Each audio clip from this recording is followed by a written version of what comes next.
Cuando oyes hablar de la palabra indulgencias, ¿te quedas sin saber muy bien de qué estamos hablando? Bienvenido al vídeo definitivo que de una manera sencilla y fácil te va a explicar qué son las indulgencias y cómo ganarlas.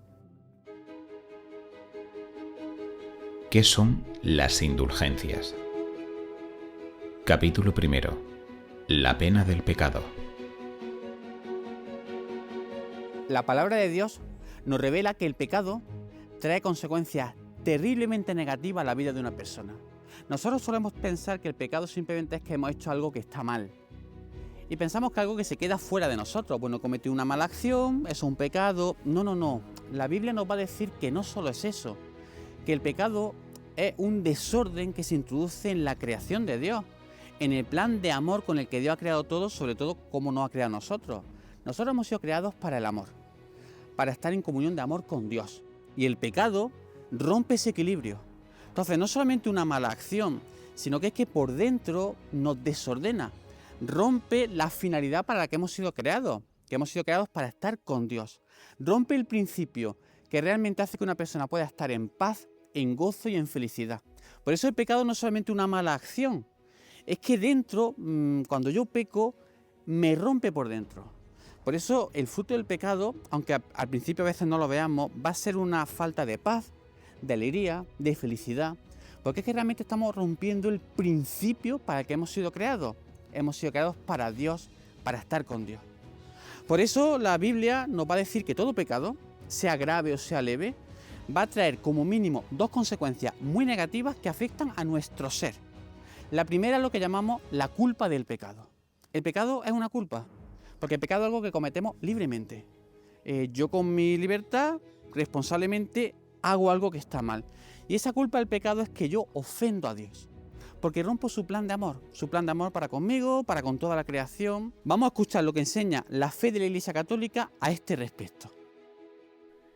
Los cristianos de todos los tiempos siempre han tenido claro que el pecado era no solo una transgresión de la ley divina, sino además, aunque no siempre directa y abiertamente, el desprecio u olvido de la amistad personal entre Dios y el hombre, y una verdadera ofensa a Dios, cuyo alcance escapa a la mente humana. Más aún, un ingrato desprecio del amor de Dios que se nos ofrece en Cristo. Cuando se trata de un pecado grave, una ofensa grave al Señor, pecado mortal, rompo totalmente mi amistad con Dios, pierdo la gracia divina y además me coloco en un estado que si no me arrepiento de ese pecado y sigo con esa ruptura con Dios, cuando termine mi vida en este mundo y muera, voy a ir a la condenación eterna, al infierno, porque yo me he colocado fuera del amor de Dios. Si se trata de un pecado leve, llamado pecado venial, una ofensa leve al amor de Dios, no rompo plenamente con Dios, sigo estando en gracia de Dios, pero he debilitado mi amistad con Dios. La he dañado, mi vida espiritual ha quedado dañada. Para obtener el perdón de la culpa de nuestros pecados, si se trata de un pecado grave, pecado mortal, se hace a través del sacramento de la confesión. La confesión perdona todas las culpas de nuestros pecados graves.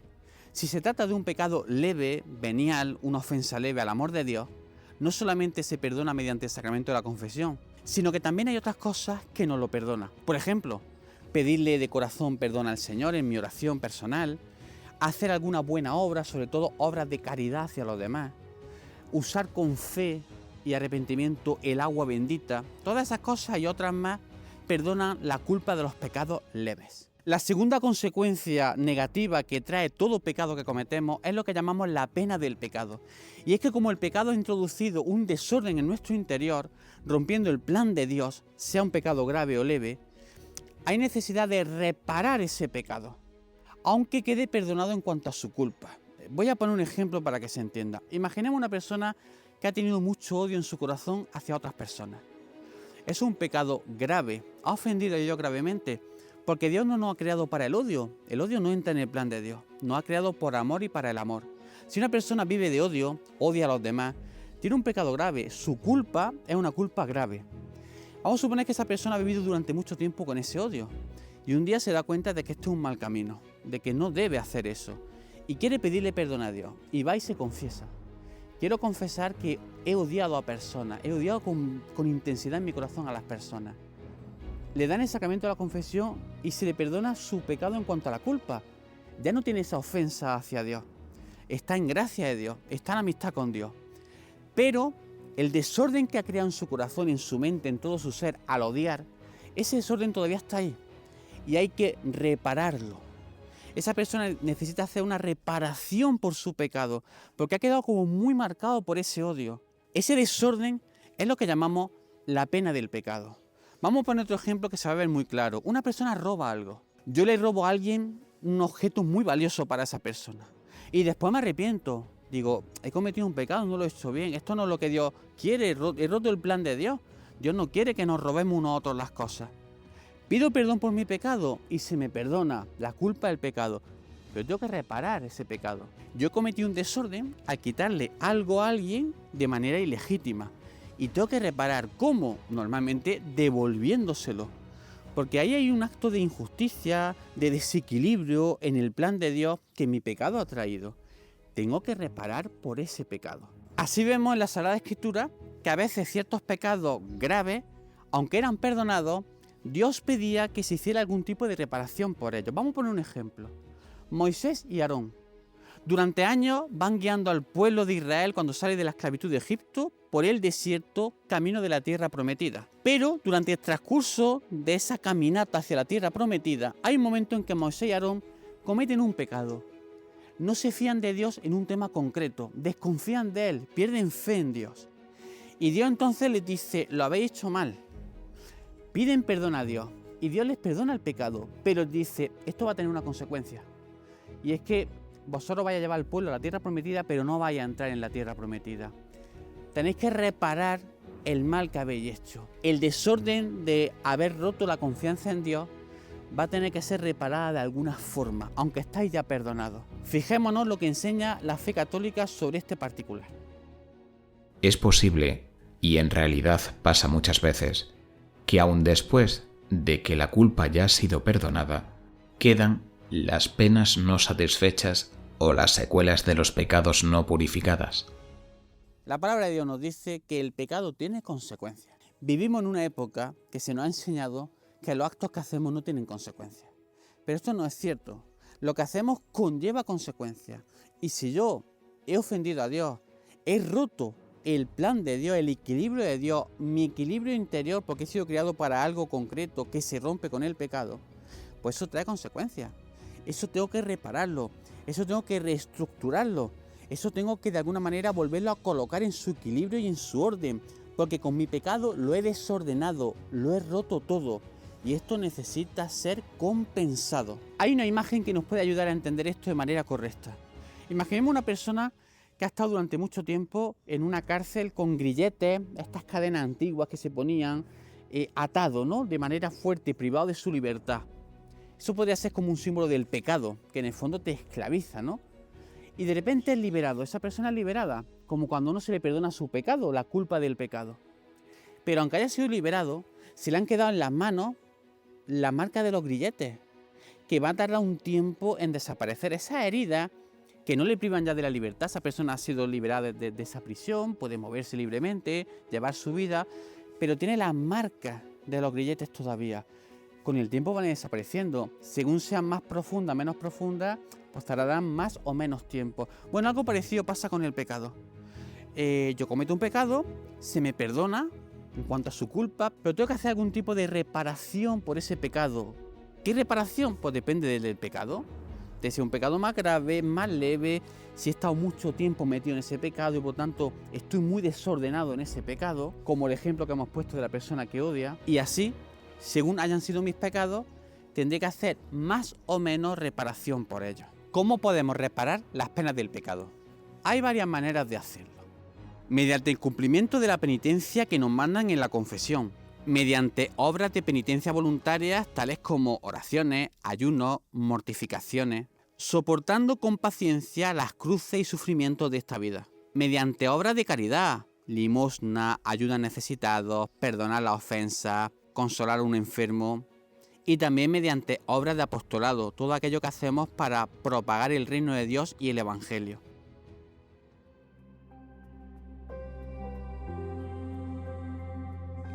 Capítulo 2. El poder de las indulgencias. La principal verdad que Dios nos ha revelado mediante su palabra es lo que llamamos el Evangelio, la buena noticia, que es que Dios se ha hecho hombre, Jesucristo, y ha muerto en una cruz para pagar por todos nuestros pecados. Él, con un infinito amor que no podemos ni entender ni comprender, porque nos ama, porque desea nuestro bien, porque quiere la salvación de nuestra alma, con un amor impresionante, Jesús en la cruz ha cargado con todos nuestros pecados para liberarnos de ellos. Pero no solo liberarnos de la culpa del pecado, también de las penas del pecado. Jesús ha perdonado nuestras ofensas y ha cargado con todos nuestros dolores, miserias, debilidades, errores, para que nosotros no tengamos que pagar por nuestros pecados. Él ha hecho una satisfacción perfecta de todos los pecados de la humanidad, con un amor tan grande. Nunca insistiremos tanto en esta verdad tan impresionante de nuestra fe, que es el centro de toda nuestra fe. El amor de Dios, que ha perdonado nuestros pecados mediante la muerte de su Hijo Jesús hecho hombre por nosotros en la cruz. Ha establecido una alianza de amor con cada persona en la cruz, porque Jesús ha muerto por cada uno de nosotros, de tal manera que nos ha metido una alianza de amor en su familia divina. Gracias a la pasión de Jesús hemos entrado en una alianza nueva con Dios. Podemos ser familiares de Dios, podemos estar en amistad con Dios, podemos ser hijos de Dios, porque Jesús nos ha obtenido el perdón de la culpa, el perdón de las penas. La pasión de Cristo es tan grande y tiene un valor tan infinito que no hay pecado, por gigantesco que sea, que Jesús no haya perdonado en su pasión y además haya pagado la pena por ese pecado. Nosotros somos libres, Dios respeta nuestra libertad, nos ha creado así, y tenemos libremente que aceptar esa salvación, libremente que ofrecer satisfacción por nuestros pecados. Pero como Jesús ya lo ha hecho todo eso, Él ofrece la oportunidad de que si queremos podamos aprovecharnos de su pasión y obtengamos la remisión de las penas de nuestros pecados ya perdonados en cuanto a su culpa. Y ese tesoro espiritual tan grande que Jesús ha logrado con su pasión, se lo ha dejado a la Iglesia. Jesús le ha dado la llave para poder acceder a ese tesoro espiritual tan inmenso de perdón de los pecados, de satisfacción de nuestros pecados, a su Iglesia. Le ha dado la autoridad para que pueda distribuir esa maravilla que es su pasión. Y la Iglesia, entre otras cosas, lo hace mediante la posibilidad de que podamos ganar indulgencias.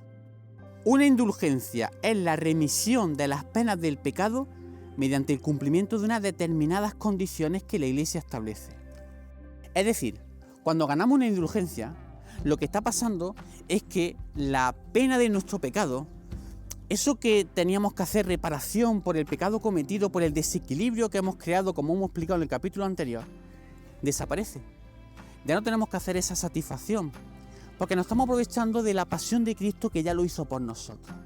Y eso lo podemos tener gracias a las indulgencias. Por disposición de Jesús, solamente la autoridad de la Iglesia, es decir, los apóstoles, con Pedro que estaba a la cabeza de los apóstoles, y ahora los obispos, con el Papa que está a su cabeza, son capaces de establecer indulgencias para que podamos aprovechar este tesoro que nos quita la pena del pecado. Así se lo dijo Jesús, primero a los apóstoles, a todos en general. Todo lo que atéis en la tierra quedará atado en los cielos, y todo lo que desatéis en la tierra quedará desatado en los cielos. Y de manera concreta también a Pedro.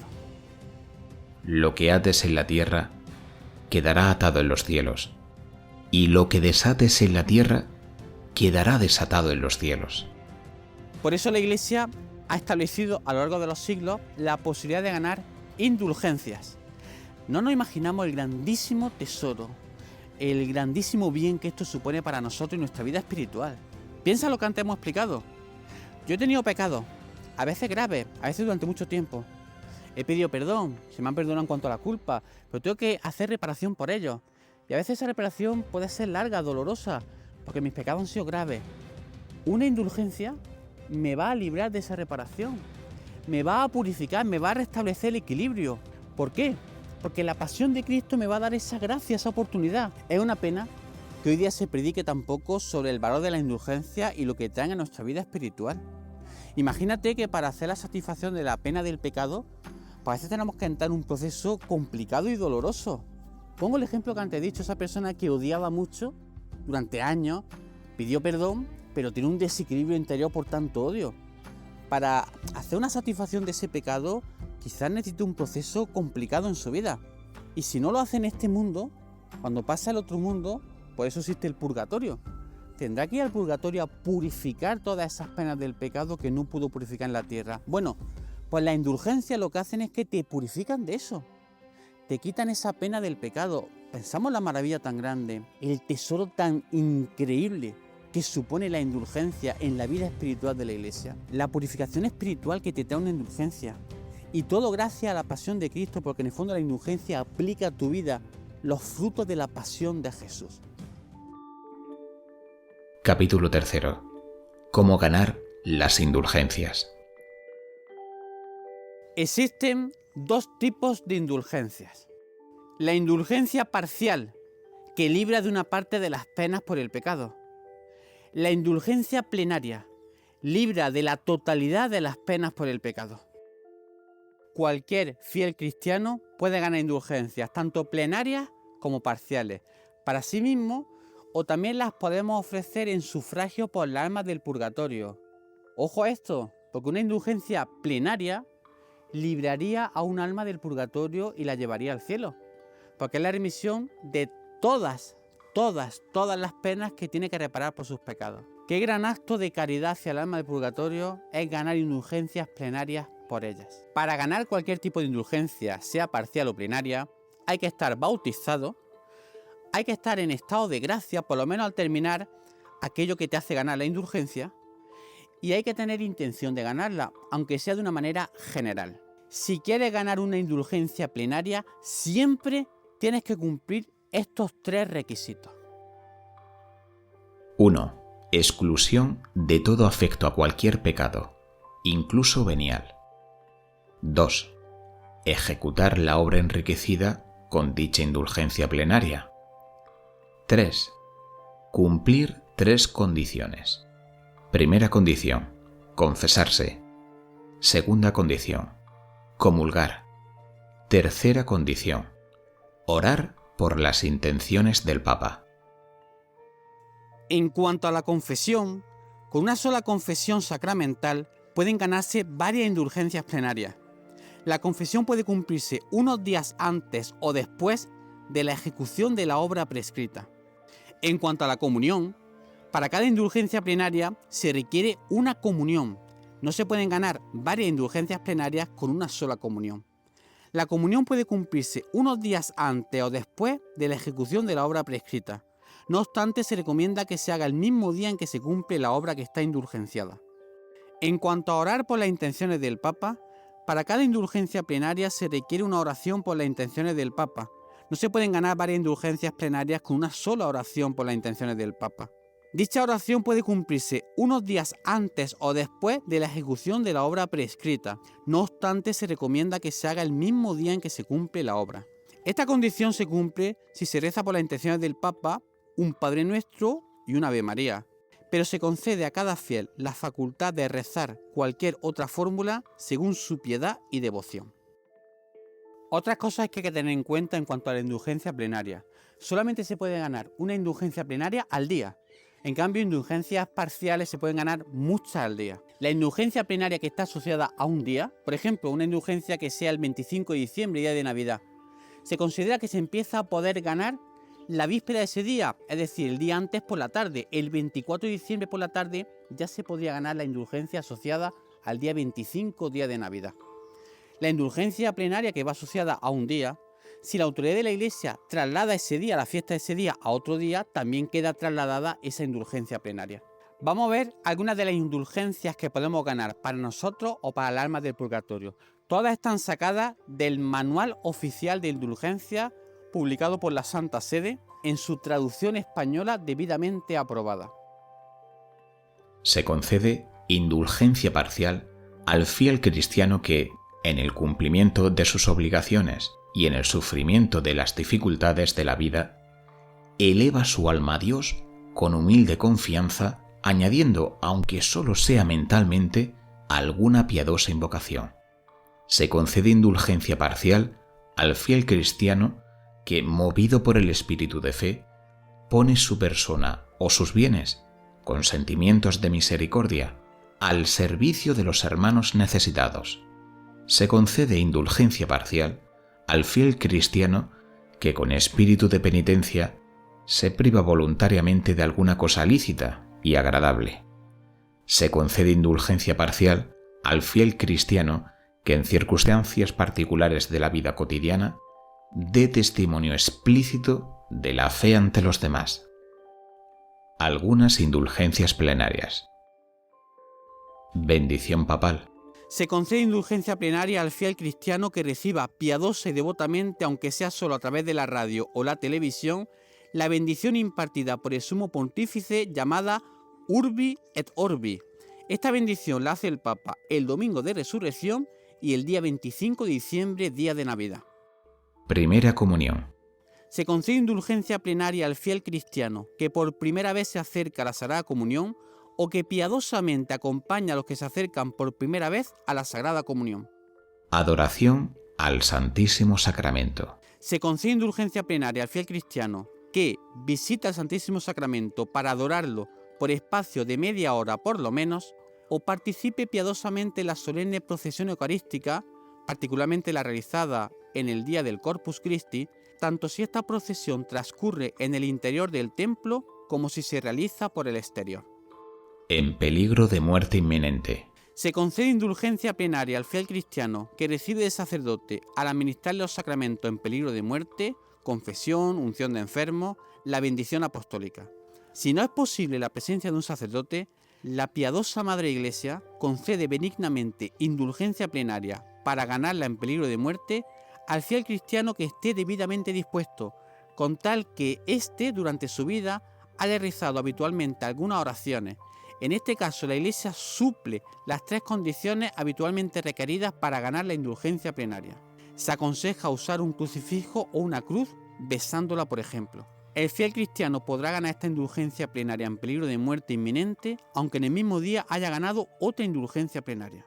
Jueves Santo. Se concede indulgencia plenaria al fiel cristiano que recite piadosamente las estrofas del himno Tantum Ergo delante del Santísimo expuesto solemnemente después de la misa del Jueves Santo. Viernes Santo. Se concede indulgencia plenaria al fiel cristiano que el Viernes Santo asista piadosamente a la adoración de la cruz en la solemne acción litúrgica. Vigilia Pascual. Se concede indulgencia plenaria al fiel cristiano que en la celebración de la Vigilia Pascual renueve las promesas del bautismo, lo cual se hace en la propia celebración.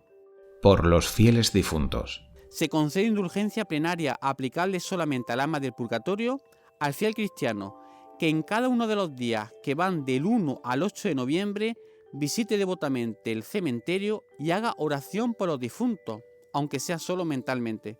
Y en el día de la conmemoración de los fieles difuntos, 10 de noviembre, si se visita una iglesia y se reza un Padre Nuestro y un credo. Rezo del Vía Crucis. Se concede indulgencia plenaria al fiel cristiano que practique el piadoso ejercicio del Vía Crucis o se una piadosamente al que practica el Papa y es retransmitido por la radio y la televisión. Debe practicarse ante las 14 estaciones de un Vía Crucis legítimamente erigidas, por ejemplo las de una iglesia. Debe meditarse piadosamente la pasión y muerte del Señor, sin que sea necesaria una consideración sobre cada uno de los misterios de las estaciones. Se requiere que haya un paso de una estación a otra. Si el Vía Crucis es público, con gran asistencia de personas, basta con que sea quien dirige el ejercicio el que se traslade a cada estación sin que los demás se muevan de su lugar. Rezo del Santo Rosario. Se concede indulgencia plenaria al fiel cristiano que rece devotamente el rosario en una iglesia u oratorio, o en familia, o en una reunión piadosa de fieles, o al que se una devotamente al rezo de esta plegaria llevada a cabo por el Papa y retransmitida por radio o por televisión. Hagamos algunas aclaraciones. Basta el rezo de una parte del rosario, por ejemplo los misterios dolorosos. Esos 5 misterios deben rezarse seguidos, y a la oración vocal hay que añadir la piadosa meditación de los misterios. Bastará para ello emplear unos 15 minutos en dicha oración mental y no hace falta meditar los 5 misterios, bastaría meditar 1 o 2 de ellos. Año Nuevo. Se concede indulgencia plenaria al fiel cristiano que en una iglesia participe devotamente en el canto solemne o en la recitación del himno Veni Creator el 1 de enero para implorar el favor divino durante el año que comienza. Indulgencia de la Porciúncula, 2 de agosto. Se concede indulgencia plenaria al fiel cristiano que el día 2 de agosto visite la iglesia parroquial o una iglesia franciscana y rece allí devotamente el Padre Nuestro y el Credo. Espero que este vídeo te haya sido útil para comprender mejor qué son las indulgencias y sobre todo para valorarlas, para ganarlas, para ti y para las almas del purgatorio. Y para así purificar mejor nuestra vida y estar más cerca del amor de Dios y de la santidad. Que Dios y la Virgen te bendigan.